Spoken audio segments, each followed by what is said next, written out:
എഫേസോസിന്റെ ലേഖനം 6-ാം അധ്യായം 19-ാം വാക്യം. വിശുദ്ധ പൗലോസ്ലീഹ എഫേസോസിന് ഒരു കത്തെഴുതുന്നതിൻ്റെ സമാപനത്തിൽ ഇപ്രകാരം ഒരപേക്ഷ കൂടി ചേർത്ത് വെക്കുകയാണ്.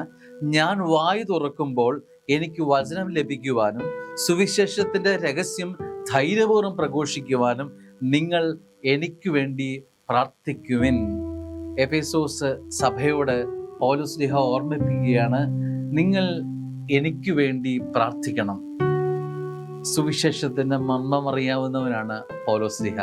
പക്ഷേ പൗലോസ്ലീഹ തൻ്റെ സഭയിലെ അംഗങ്ങളോട് നിങ്ങൾ എനിക്ക് വേണ്ടി പ്രാർത്ഥിക്കണമെന്ന് ആവശ്യപ്പെടുകയാണ്.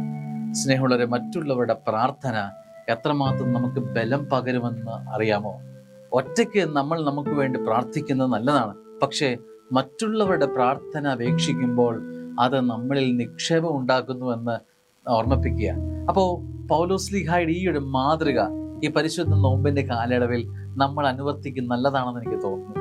മറ്റുള്ളവരുടെ പ്രാർത്ഥന റിക്വസ്റ്റ് ചെയ്യുന്നത്, ചോദിക്കുന്നത് ഒരു കുറവായി കാണണ്ട. നിങ്ങൾ എനിക്ക് വേണ്ടി പ്രാർത്ഥിക്കണം. പരിശുദ്ധ മാർപ്പാപ്പ തിരുമനസ് ഫ്രാൻസിസ് മാർപ്പാപ്പ ആദ്യമായി ഈ ചുമതല, തിരുസഭയുടെ ചുമതല ഏറ്റെടുക്കുന്ന സമയത്ത് അദ്ദേഹം ആദ്യം ചോദിച്ചത് നിങ്ങളുടെ എനിക്ക് വേണ്ടി പ്രാർത്ഥിക്കണമെന്ന്. സ്നേഹമുള്ളവരെ, മറ്റുള്ളവരുടെ പ്രാർത്ഥന ആവശ്യപ്പെടുന്നത് ഒരു കുറവായിട്ടല്ല, മറിച്ചത് കൃപയായിട്ട് കാണാൻ നമുക്ക് സാധിക്കണം. നമ്മൾ കണ്ടുമുട്ടുന്നവരോട് നിങ്ങൾ എനിക്ക് വേണ്ടി പ്രാർത്ഥിക്കണമെന്ന് അപേക്ഷിച്ച് നോക്കിക്കേ. സ്നേഹമുള്ളവരുടെ അനേകരുടെ പ്രാർത്ഥന നമ്മളിൽ വലയം ചെയ്യുന്നതായി കാണാൻ പറ്റും. മറ്റുള്ളവരുടെ പ്രാർത്ഥന അപേക്ഷിക്കുന്നത് ഒരു കുറവല്ല, മറിച്ചത് ഒരു കൃപയാണ്. ആമേൻ.